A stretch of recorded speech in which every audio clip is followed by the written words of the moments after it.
এটি হচ্ছে কোরআনে রমজানের রোজা রাখা বিষয়ক একমাত্র আয়াত, একমাত্র এটি, আল্লাযী উনজিলা ফীহিল কুরআন। আগেও বলেছি, যখন মানুষ রমজানের কথা চিন্তা করে প্রথম কোন জিনিসটা তাদের মাথায় আসে? ইফতার, পাকোড়া, সামোসা। বাসায় যথেষ্ট কেচাপ আছে কিনা সেটা দেখতে হবে। আপনি অতিরিক্ত অনেক সোডা জাতীয় জিনিস কিনেন। মুসলিমরা আসলে রমজানের সময় ওজন কমায় না, বরং ওজন বাড়ায়। এটাই আমাদের নিয়ম। যখন আপনি রমজান মাসের কথা ভাবেন, প্রথম যে জিনিসটি আপনার মাথায় আসে তা হলো রোজা রাখা। আপনি যদি খাবারের কথা চিন্তা নাও করেন, আপনারা বলেন ভাই এই বছর রমজান তো গরমের মাঝে কি যে হবে, আপনার মাথায় শুধু এই ধরনের চিন্তাই আসে। আল্লাহ কোরআনে বলছেন, প্রথম যেই জিনিসটা রমজান শব্দ শুনলেই আপনার চিন্তা করার কথা ছিল তা হলো শাহরু রমাদান আল্লাযী উনজিলা ফীহিল কুরআন। আল্লাহ এটা বলেননি যে তাতে তিনি রোজা ফরজ করেছেন, বলেছেন আল্লাযী উনজিলা ফীহিল কুরআন, সেই মাস যাতে কোরআন নাজিল করা হয়েছিল। রমজান সেই মাস যাতে কোরআন নাজিল করা হয়েছিল। যেই কারণে রমজান একটি বিশেষ মাস তা রোজা নয়। রমজান এই কারণেই বিশেষ, কারণ এই মাসে কোরআন নাজিল হয়েছিল। আল্লাহ এটাই আমাদের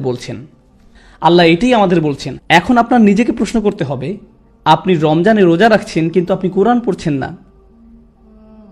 আপনি রোজা রাখছেন কিন্তু পুরো 30 দিনে এক পাতা কোরআনও আপনি মুখস্থ করেননি। এক পাতা থাক, এমনকি আধা পাতাও নয়, এমনকি 2টা আয়াতও নয়, আপনি কোরআন থেকে কিছুই মুখস্থ করেননি। তাহলে আপনি কিভাবে বুঝবেন আল্লাহ আপনাকে কি বলছেন? রমজানের পুরো উদ্দেশ্যটাই ছিল কোরআন নাজিল হওয়াটা উদযাপন করা। আমি আগেও বলেছি, একটা জাতির জন্য প্রথম যে জিনিসটা দরকার তা হলো রাজধানী। এখন আমাদের নতুন রাজধানী কি? কাবা। দ্বিতীয় যে জিনিসটা দরকার সেটি হলো একটি জাতির জন্য সংবিধান। আর আমাদের সংবিধান কি? কোরআন। আর সংবিধান যখন লিখিত হয় আর অনুমোদিত হয়, প্রত্যেক জাতি তা উদযাপন করে। প্রত্যেক জাতি যাদের সংবিধান আছে তাদের একটি সংবিধান দিবসও আছে, যেদিন তাদের সংবিধান কার্যকর হয়েছিল। আছে সবার এরকম দিবস, ঠিক আছে? আমাদের সংবিধান নাজিল হয়েছিল রমজান মাসে। আল্লাহ আমাদেরকে শুধু একদিন দেননি উদযাপন করার জন্য, উনি আমাদেরকে পুরো 30টা দিন দিয়েছেন। রমজান মাস এটারই উদযাপন যে আল্লাহ আমাদেরকে এক উম্মাহ করেছেন। এখন আমাদের নিজস্ব রাজধানী আছে, নিজস্ব সংবিধান আছে, এবং আমাদের নিজস্ব রোজা রাখার দিন আছে। ইহুদিরা যেদিন রোজা রাখতো এটা আর সেই দিন নেই। আর আইয়াম মাদুদাত নয়, পুরোপুরি আলাদা করে ফেলেছেন। রমজানের পুরো উদ্দেশ্যটাই ছিল কোরআন নাজিল হওয়াটা উদযাপন করা। এটা শেষ। তাই আপনি যদি নিজেকে ইয়া আইয়ুহাল্লাযীনা আমানু এর অন্তর্ভুক্ত করতে চান, তাহলে আপনাকে আপনার নামাজের দিক পরিবর্তন করতে হবে, আপনাকে রোজা রাখার দিন পরিবর্তন করতে হবে। অন্য কোনো অপশন নেই। এর আগে বলা হয়েছিল ওয়ারকাউ মা'আর রাকিঈন, আপনাকে বলা হয়েছিল যারা রুকু করে তুমি তাদের মতো রুকু করো, এবং এতে তাদেরও কোনো সমস্যা ছিল না, কারণ তখনও রুকুর দিক একই ছিল। কিন্তু এখন এটা পরিবর্তন হয়ে গেছে। এই ফাঁকে আরেকটি কথা বলে রাখি, সম্প্রতি আমার একজন রেবাই বন্ধুর সাথে দেখা হয়েছিল টেক্সাসে। সে জুডিক স্টাডির একজন গবেষক। আমি তার সাথে মুসা আলাইহিস সালাম আরো নানান বিষয় নিয়ে কথা বলেছিলাম। আমি তাকে জিজ্ঞেস করলাম, তোমরা ইবাদত করো কিভাবে? তোমরা কি রুকু দাও? কারণ কোরআন ইহুদিদের সম্পর্কে বলেছে ওয়ারকাউ মা'আর রাকিঈন। আল্লাহ বলেননি ওয়াসজুদু মা'আস সাজিদিন, সাল্লু মা'আল মুসাল্লিন।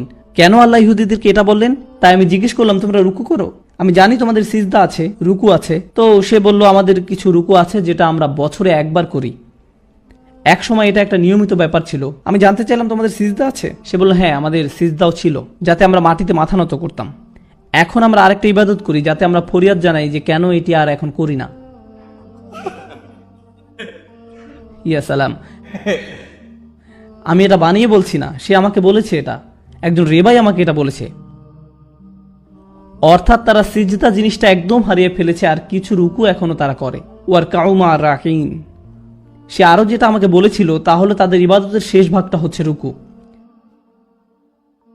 মানে সিজদা আগে দেয় আর তারপরে রুকু দেয়। তার মানে তারা যদি সিজদা করে তাহলে আগে সিজদা করে তারপরে রুকুতে যায়। আল্লাহ মরিয়ম আলাইহিস সালামকে বলেছিলেন ওয়াসজুদি ওয়ারকাই, কারণ তাদের ইবাদতে সিজদা আগে আর রুকু পরে। যাই হোক, আমরা আবার আমাদের রমজানের বিষয়টাতে ফিরে আসি। শাহরু রমাদান আল্লাযী উনজিলা ফীহিল কুরআন হুদাল লিন-নাস। মনে হচ্ছে মুখে একটা বড় চর খাওয়ার মতো অবস্থা, কারণ তিনি বলছেন কোরআন সকল মানুষের জন্য পথ প্রদর্শক। এই আয়াত শুধু মুসলিমদের জন্য না, এটা মদিনার ইহুদি সম্প্রদায়ের জন্য। তারা ভাবে যে যখন ওহী আসে সেটা কাদের জন্য আসে? শুধু তাদের জন্য, শুধু তাদের জন্য। আল্লাহ বলছেন না, এবার ওহী শুধু তোমাদের জন্য না, এটা সমগ্র মানব জাতির জন্য। হুদাল্লিন নাস। আল্লাহ এটাও বলেননি যে হুদাল্লিল আরব, হুদাল্লিল বানি ইসরাইল, হুদাল্লি বানি ইসমাইল, হুদাল্লি বানি ইব্রাহিম। না না না না, হুদাল্লিন নাস। এটা সমগ্র মানব জাতির জন্য। এটা আমাদের ধর্মের সবচেয়ে সুন্দর জিনিস বলা যায়, আমাদের ধর্মের সবচাইতে সুন্দর জিনিস। আপনি আমেরিকা, অস্ট্রেলিয়া বা খালজিতে বা পাকিস্তানে যে জায়গাতেই কোনো মসজিদে যান না কেন, যত জাতির মানুষই থাকুক না কেন, সবাই এক কাতারে দাঁড়ায়। এমন কোনো ভেদাভেদ করা হয় না যে সবচেয়ে ধনীরা সামনের সারিতে, মধ্যবিত্তরা মাঝের সারিতে, সুইপাররা শেষ সারিতে। না না, এরকম করা হয় না। না না, সবাই এক কাতারে দাঁড়ায়। হতে পারে বস আর কর্মচারী একই সাথে দাঁড়িয়েছে, এমনও হতে পারে কর্মচারী প্রথম কাতারে, বস শেষ কাতারে। এটাও হতে পারে। আবার এমনও হতে পারে যেই লোক আপনার জন্য কাজ করে সে ইমামতি করছে আর আপনি তার পিছনে দাঁড়িয়ে আছেন। এটাও হতে পারে। আল্লাহ এই দিক নির্দেশনা দিয়েছেন সবার জন্য। জানেন এর মানে কি? উনি সবাইকে এক সমান বানিয়েছেন কোরআনের মাধ্যমে, সালাত নামক প্রতিষ্ঠানের মাধ্যমে। আমরা তো রেসিস্ট হতে পারি না, কারণ আমাদের আছে সালাহ। আমাদের মাঝে জাত্যাভিমান থাকার কথা নয়। আমরা এটা বলতে পারি না যে আমার জাতি তোমার থেকে ভালো, আমার জাতীয়তা তোমার থেকে ভালো, আমার ভাষা তোমারটার থেকে ভালো, আমার গায়ের রং তোমারটার থেকে ভালো, আমার গ্রাম তোমারটার থেকে ভালো। এরকম আমরা করতে পারি না। আর জানেন কখন এই জিনিসটা আমাদের আরো বেশি মনে পড়ার কথা? যখন আমরা নামাজে দাঁড়াই। যখন বিলাল রাদিয়াল্লাহু তাআলা আনহু, উসমান রাদিয়াল্লাহু তাআলা আনহুর পাশে দাঁড়ান, সেটা আমাদের মনে করিয়ে দেয় যে আমরা সমান। এটাই হুদাল্লিন নাস। এটার অর্থ এটাই। জানেন কেন আমি এগুলো বলছি? কারণ আমি মুসলিমদের। এরপর আল্লাহ রোজার উদ্দেশ্যের কথা বলেন। উদ্দেশ্য হলো লাআল্লাকুম তাত্তাকুন, যেন তোমরা সবাই নিজেদেরকে রক্ষা করার চেতনা গড়ে তুলতে পারো। সাবধানতা, যত্ন, ভয় বলতে পারেন, কিন্তু ভয় অর্থটা তাকওয়া শব্দের ভালো অনুবাদ নয়। তাই আমি তাকওয়ার ধারণা ব্যাখ্যা করতে কিছু সময় ব্যয় করব। তাকওয়া এসেছে আরবি ওয়াকায়া থেকে। মূল শব্দ হলো ওয়াকা ওয়াকি ওয়াকায়াতান, আর আরবিতে অর্থ রক্ষা করা। যেমন ওয়াকিনা আযাবান নার, আমাদেরকে আগুনের শাস্তি থেকে রক্ষা করুন। যখন নিজেকে রক্ষা করার কথা আসে, ইত্তাকা ইয়াত্তাকি ফাকাইফা তাত্তাকুনা ইন কাফারতুম ইয়াওমা ইয়াজআলুল ওয়ালদানা শিবা, কিভাবে আত্মরক্ষা করবে যদি তোমরা সেদিনকে অস্বীকার করো, যেদিন বালককে করে দিব বৃদ্ধ। এখানে আত্মরক্ষার ধারণা প্রকাশ পাচ্ছে যখন কেউ আত্মরক্ষা করে, যেমন দরজা বন্ধ করে, জানালা বন্ধ করে, সিকিউরিটি অ্যালার্ম সেট করে, যেটাই করুক। কারণ এখানে সত্যিকারের বিপদের সম্ভাবনা রয়েছে। প্রতিরক্ষার সাথে বিপদের সম্পর্ক থাকার কারণেই ভয় অর্থ ব্যবহার করে।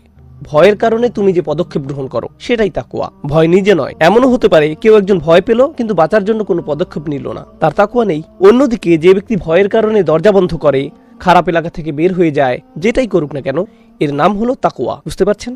তাহলে নিজের প্রতিরক্ষার জন্য যে পদক্ষেপগুলো নেওয়া হয় তার নামই তাকওয়া। যে কোনো ধরনের সমস্যা থেকে নিজেকে রক্ষা করার জন্য ব্যবস্থা গ্রহণ করার নামই হলো তাকওয়া। তাকওয়া ইতিবাচক অর্থ প্রকাশ করতে পারে, শুধু বিপদ থেকে প্রতিরক্ষা নয়। যখন তুমি তোমার পিতার রাগ থেকে বাঁচতে পদক্ষেপ গ্রহণ করো, মায়ের রাগ থেকে, স্বামী স্ত্রীর রাগ থেকে, অথবা আজকের আলোচনার ক্ষেত্রে আল্লাহ যেন অসন্তুষ্ট না হয়, যখন আপনি পদক্ষেপ গ্রহণ করেন, যেমন আমি জানি ঘুমিয়ে পড়তে পারি, তাই ঘুমানোর আগে আমি আমার বাড়ির কাজ শেষ করব। আমার এখন সময় আছে, কিন্তু কেমন যেন অলসতা ফিল করছি, আমি জানি যদি দেরি করি শেষ আর করা হবে না। এটা আসলে তাকওয়ামূলক কাজ। আপনি নিজেকে নিজের দুর্বলতা থেকে রক্ষা করলেন, উপযুক্ত সাবধানতা অবলম্বন করলেন। এজন্য কোরআনের এক জায়গায় পাবেন, সূরা বাকারার হজের প্রস্তুতি নেওয়ার কালে, হজের প্রস্তুতিকালে আপনার হাতে যথেষ্ট টাকা থাকতে হবে, ব্যাগ ইত্যাদি গোছাতে হবে। আর আগের দিনে তো অনেক লম্বা ভ্রমণ করতে হতো, তাই আপনাকে ব্যাগ গোছানোটা ভালোভাবে নিশ্চিত করতে হবে। মরুভূমির ভেতর দিয়ে ভ্রমণ করতে হতো, তাই সাপ্লাই না থাকলে হয়তো মারা যেতে হবে। অতাজাওয়াদু, এবং পাথেয় গ্রহণ করো। ফাইন্না খায়রাজ যাদি তাকওয়া, তাকওয়াই হলো শ্রেষ্ঠ পাথেয়।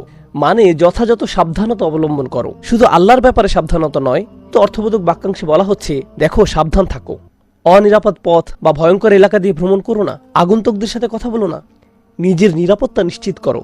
এগুলো আসলে তাকওয়ার অর্থের অন্তর্ভুক্ত। এখন কেন আমি আপনাদের এসব বলছি? আল্লাহ অসাধারণ একটা কাজ করেছেন। সমগ্র কোরআনে তাকওয়ার কথা বলা হয়েছে প্রায় 200 বারের বেশি।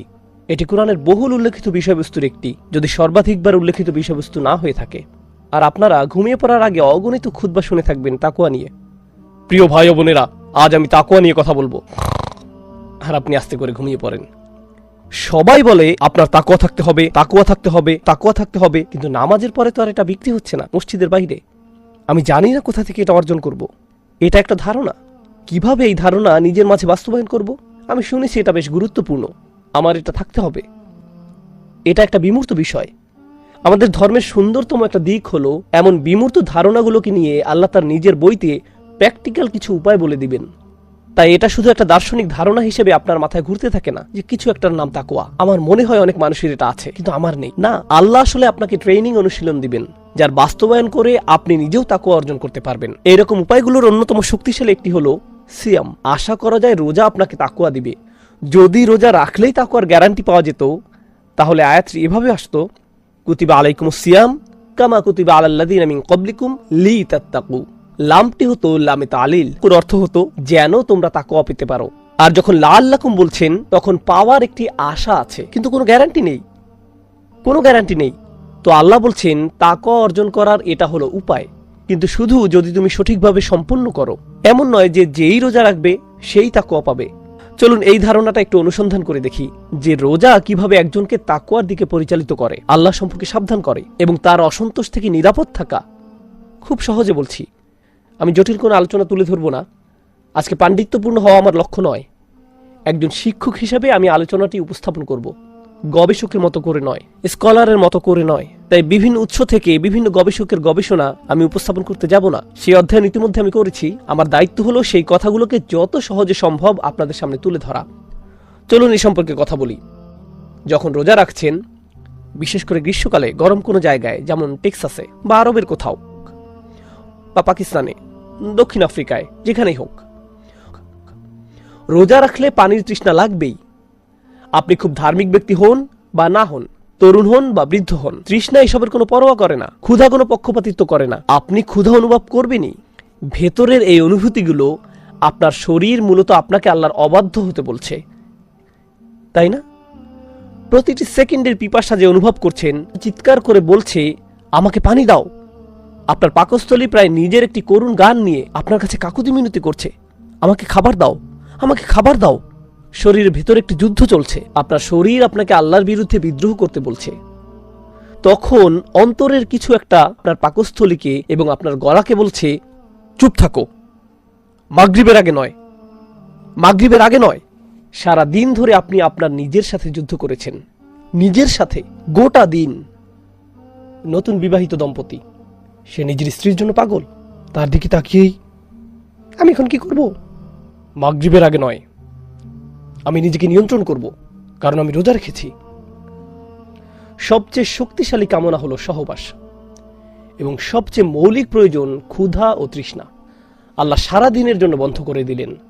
যদি আমি আর আপনি রোজা রেখে থাকি, তাহলে আমরা নিজেদের মৌলিক চাহিদা এবং শরীরের সবচেয়ে শক্তিশালী কামনাকে চূর্ণ বিচূর্ণ করে দিচ্ছি সারা দিন ধরে, শুধু আল্লাহকে সন্তুষ্ট করার জন্য, শুধু আল্লাহকে সন্তুষ্ট করার জন্য। প্রথমবারের মতো রোজা রেখেছে, 10-12 বছরের কোনো বাচ্চা প্রথমবারের মতো রোজা রেখেছে। সে নরম নরম মজাদার কিছু চকলেটের দিকে তাকিয়ে আছে, হাত দিয়ে একটুখানি নিল, আল্লাহর কথা মনে করে আবার রেখে দিল। এমনকি তারও তাকওয়া আছে। প্রতিবার এমনটি করার মাধ্যমে আপনি আল্লাহ সম্পর্কে সতর্ক থাকার অনুভূতির বিকাশ সাধন করলেন। এই অনুশীলন কেন গুরুত্বপূর্ণ? যদি সারাদিন ধরে আপনার মৌলিক চাহিদা এবং সবচেয়ে শক্তিশালী কামনাকে আটকে দিতে পারেন, যদি এটা করতে সমর্থ হন, তাহলে রমজানের বাহিরে আল্লাহ আপনার কাছে এর থেকে অনেক কম আশা করেন। রমজানের বাহিরে তিনি আসলে চান ওয়ায়ুহাররিমু আলাইহিমুল খাবায়েস, তিনি তাদের জন্য শুধু নোংরা জিনিসগুলো নিষিদ্ধ করেন। এই ট্রেনিং ঠিকমতো গ্রহণ করলে আপনি খুব সহজেই আল্লাহর অন্যান্য আদেশ নিষেধগুলো পালন করতে পারবেন। ব্যাপারটা দারুণ। ব্যাপারটা আমি এভাবে ব্যাখ্যা করি যে কোনো পরিশ্রমসাধ্য কাজের জন্য, মিলিটারি ট্রেনিং বা পুলিশের ট্রেনিং, এই ধরনের ট্রেনিংগুলোতে একজনকে প্রচুর পরিমাণে কঠিন কঠিন অনুশীলন করতে হয়। তাকে ঘন্টার পর ঘন্টা ট্রেনিং নিতে হয়। পরে এক সময় সেই একই ব্যক্তি সহজ কোনো জিমে যোগ দেওয়ার সিদ্ধান্ত নিল।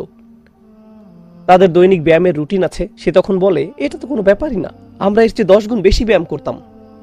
তাই সে যখন বহুগুণ শক্তিশালী কোনো ট্রেনিং শেষ করে আসে, তখন এর চেয়ে ছোটখাটো যে কোনো কিছু তার কাছে এক পিস কেক খাওয়ার মতো।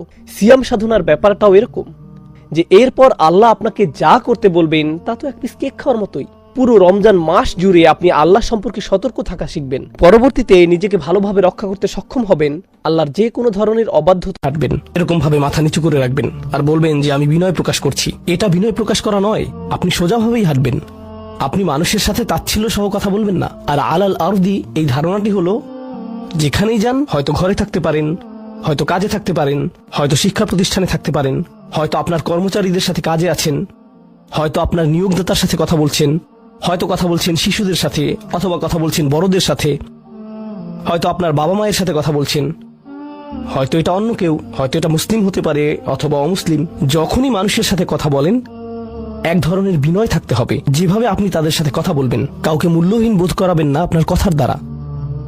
যেভাবে তার দিকে তাকান, যেভাবে নিজেকে উপস্থাপন করেন, এটাই আল মাশি আলাল আরদি হাওনা, পৃথিবীর বুকে বিনয় সহকারে চলাফেরা করা, বিনম্রভাবে। আপনারা দেখবেন যে কোরআনে বিভিন্ন রকমের অহংকারের কথা এসেছে। এখন এখানে সবাই জানেন যে অহংকার হলো হৃদয়ের একটা ব্যাধি, এটা থাকে হৃদয়ের ভিতর, তাই না? কিন্তু ভিতরে যখন কোনো ব্যাধি থাকে, যেমন কোনো ভাইরাস যদি ভিতরে থাকে, বাইরে এর কিছু লক্ষণ প্রকাশ পায়, উচ্চ তাপমাত্রা, ঘাম, এই ধরনের লক্ষণ। কোরআন তুলে ধরছে অহংকারের কিছু লক্ষণ। উদাহরণস্বরূপ আল্লাহ বর্ণনা করছেন যেভাবে মানুষ অন্যের দিকে তাকায়। কোরআন বলছে যে এমন মানুষ ছিল যারা রাসূল সাল্লাল্লাহু আলাইহি সাল্লামের দিকে এভাবে দৃষ্টিপাত করত, ইয়াকাদুল্লাযীনা কাফারু লা ইউযলিকুনাকা বিআবসারিহিম, তারা এত কঠিনভাবে আপনার দিকে তাকায় যে তারা যেন তাদের দৃষ্টি দ্বারা আপনাকে মাটিতে ফেলে দেবে। এরকম কঠিনভাবে তারা আপনার দিকে তাকায়। অন্য কথায় তারা কোনো কিছু বলেনি, তারা কোনো কিছু করেনি। তাদের অহংকার কোথায় ছিল? শুধুমাত্র তাদের মুখমণ্ডলে, শুধুমাত্র তাদের চোখে। তো তরুণদের জন্য এটা একটা উপদেশ। তোমার বাবা মা হয়তো তোমার সাথে কিছু নিয়ে চিৎকার করছেন, সেটা ন্যায্য বা অন্যায্য যাই হোক, আর তুমি বসে বসে শুনছো, আর তোমার রক্ত গরম হয়ে উঠছে এবং পাল্টা চিৎকার করতে মন চাইছে, কিন্তু তুমি শুধু কুৎসিত চাহনি দিয়ে তাদের দিকে তাকিয়ে আছো।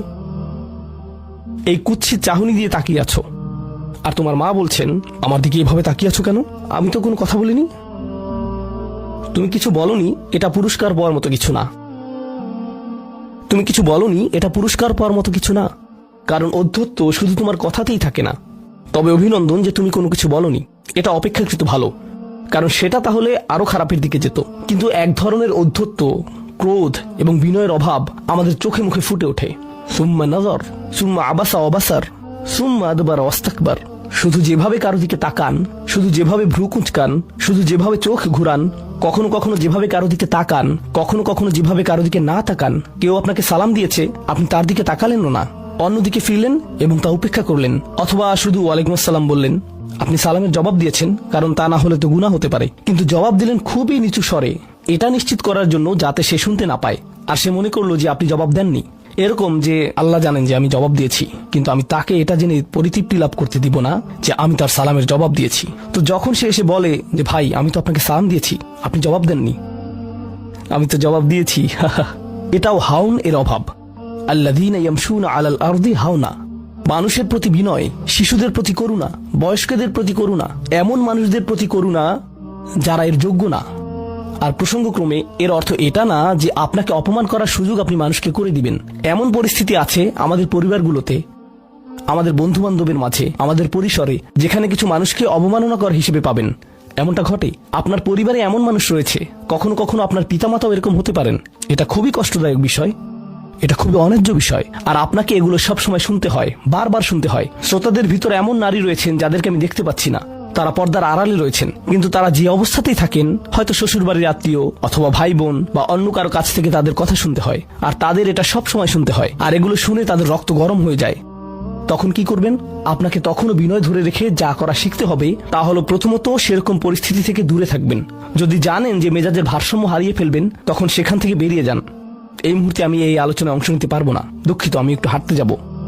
রাগে বিস্ফোরিত হয়ে যাওয়ার আগে এটা থেকে বেরিয়ে যান। এটাই প্রথমত এবং প্রধানত ইয়ামশুনা আলাল আরদি হাওনা। যুক্তিসঙ্গতভাবেই আয়াতটিতে এর সাথে যা সম্পর্কিত, ওয়া ইযা খাতাবাহুমুল জাহিলুনা ক্বালু সালামা, অল্প অল্প করে অবিশ্বাস্য কিছু শিক্ষা এখানে প্রদান করা হয়েছে। আরবি ভাষায় ইদা অর্থ যদি না, এর অর্থ যখন।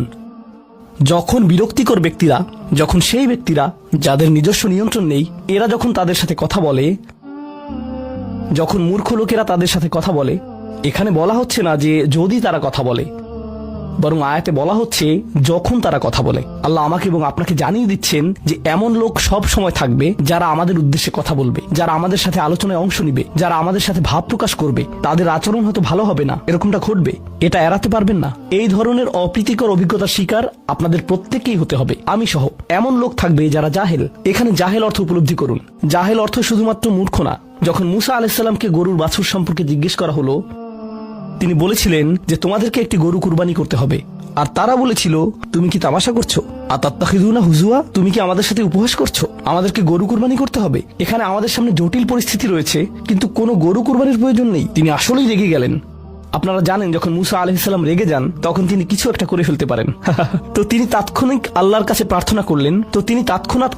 প্রার্থনা করলেন এবং বললেন, আউযু বিল্লাহি আন আকুনা মিনাল জাহিলিন, আমি জাহেলদের অন্তর্ভুক্ত হওয়া থেকে আল্লাহর আশ্রয় প্রার্থনা করি। এর অর্থ মূর্খ নয়, কারণ স্পষ্টতই মুসা আলাইহিস সালাম ছিলেন পৃথিবীর জ্ঞানী মানুষদের একজন।